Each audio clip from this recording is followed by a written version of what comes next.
অনেক দিন ধরেই ভিডিওগুলো আপলোড করা হয়নি, তাই গ্যালারিতে প্রচুর ভিডিও জমে গিয়েছে।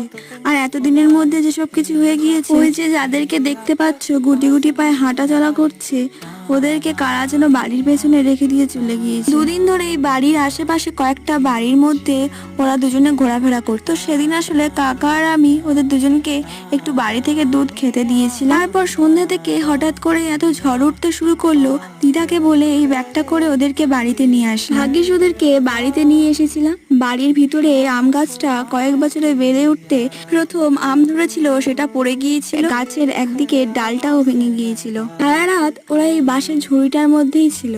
এতটাই ওরা ছোট যে দুধ ছাড়া আর কি বা খাবে। সেই সময়টা নিজের মাদের কাছে থাকা দরকার ছিল, ঠিক সেই সময় অন্য জায়গায় বাড়ির লোক ফেলে দিয়ে চলে গেল। এরকমটা আশেপাশে প্রচুর ঘটতে থাকে, কিন্তু অন্তত এটা ভাবতে পারতে এভাবে ফেলে দিলে ওরা খাবে কি, কিংবা গাড়ি চাপা পড়ে মারাও যেতে